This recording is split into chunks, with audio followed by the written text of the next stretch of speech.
Hi, Lou Pulsfer here to talk about what you need to know about wargame design. Strategic wargame design perhaps, but almost everything I'm going to say applies to all kinds of wargames. And to summarize the whole, we can say games and warfare are opposites. There's not much you can do in a game to make it like real warfare. There's no cruelty, no destruction, no fear of death, and so on. Games can reflect generalship and command, sort of, but in general, gamers don't like the kind of uncertainty that is common in warfare. Clausewitz, the famous writer about the theory of war, says that war is most like a game of cards because of the uncertainty. So we have a list here of the 9 things I'm going to talk about, and I'll just go through each one. So the first one is that war is full of uncertainty, but players want control. Napoleon liked to say that the moral is to the physical as 3 is to 1 in warfare.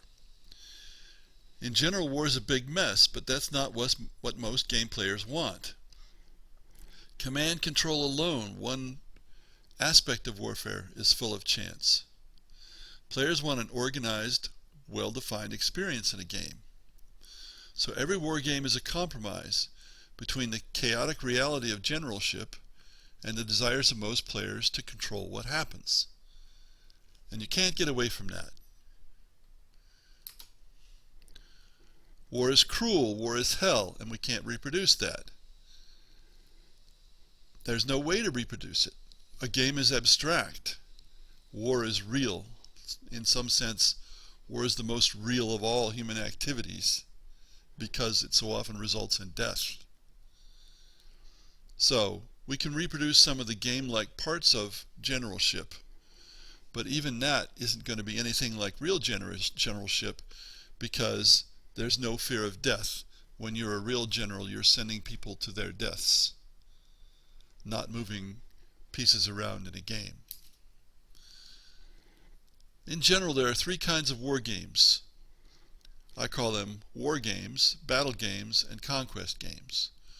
War games tend to be about wars which are long-term things and usually include economics, because full-scale warfare is often, ultimately, an economic struggle.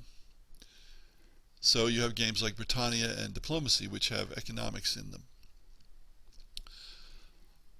Battle games include an order of battle and reinforcement list and no economy to speak of.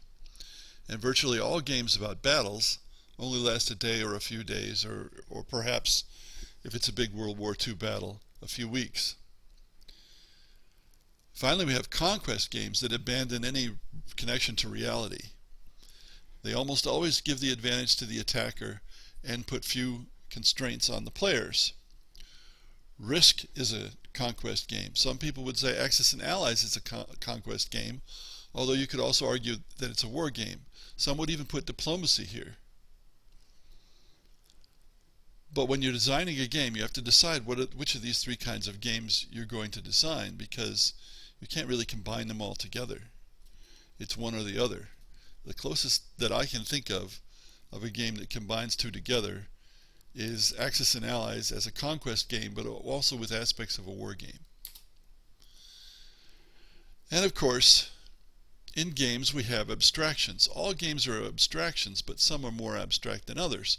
Some games can be seen as a model of some reality where there's a correspondence between what the player does and what happens in reality, and between what happens in the game and what happens in reality. So if you're being a general in a war game and you order your troops to move somewhere, there's a correspondence with a reality. Most, if not all, war games have to be games about maneuver and spatial relationships, because that's what war is. Maneuver and spatial relationships. So even though chess is very abstract, it has some elements of a war game in it. And of course, some people suggest that chess was originally intended to represent specific warfare, but I know enough about warfare to say that chess just doesn't resemble any kind of warfare enough to say so, except that it is maneuver and spatial relationships. Another thing we can talk about is history inevitable, or is it one result amongst many possible? And it appears to me that some game designers assume that whatever happened historically must have happened, and their games force good players into reproducing that history. That also enables them to make the games like puzzles where there's a solution. And that makes them more playable as solo games. The old SPI games were very much like that. I think it's much more likely that history is a result of chaos and chance, and what actually happened may not even have been the most likely thing to happen. In any case, it's more like a bell curve than a certainty, and sometimes history will fall at the biggest part of the bell curve, but sometimes toward one end or the other because of chance.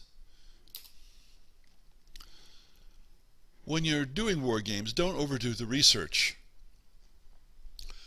Quote, doing the research, unquote, can be an excuse for not doing the game. History is much harder to pin down than you might think, so spending a lot of time trying to do so isn't productive. Games, especially tabletop games, must be so simplified that great depth of research is often irrelevant, especially for strategic games which are at a very high level. Now for tactical games, the nuts and bolts can be more important. But in any case,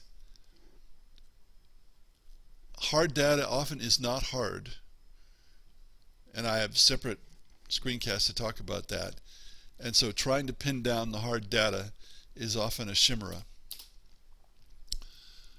Combat in a game can be stochastic or deterministic. Stochastic, that is relying on chance; deterministic, no chance, the same outcome every time in a particular set of circumstances. People who like puzzles tend to like the deterministic style. People who want to control tend to like the deterministic style. But the stochastic style is much more reflective of reality. Formal puzzles are deterministic. That's how you can get a solution that always works. And so the games that are more like puzzles will tend to be deterministic in their combat. The games that are less like puzzles and more about the opposition are more likely to be stochastic in combat. Depending on what period of history you're working in, melee and firepower combat are very different. In old melee battles, there were few casualties relatively until one side broke, and then most of the casualties occurred during the pursuit. A melee battle can be viewed as lots of one versus one struggles, so the effect or the strength of a side is proportional to the number of soldiers or ships, whatever. In firepower battles, everything changes because of the reach of weapons, and the effect is proportional to the square of the number involved. Now contrast odds of 4 to 3, which would be melee, with 16 to 9, squaring the numbers. 16 to 9 is nearly double. 4 to 3 is only 1/3 more. It makes a big difference in how things turn out.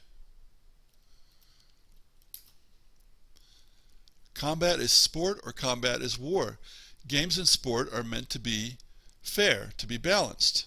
But war is anything but fair. We don't have major league sports teams playing college teams because it would be boringly one-sided. But when you're in a war, the objective is not to be sporting or to be fair. It's to get any advantage you can in order to force the other side to surrender, and if they won't surrender, you can massacre them without loss. That's what you want to do in a war. So, games are sporting, but warfare is anything but, again, opposites that we're trying to combine together. Now, that's a very brief overview of some of the aspects of wargame design.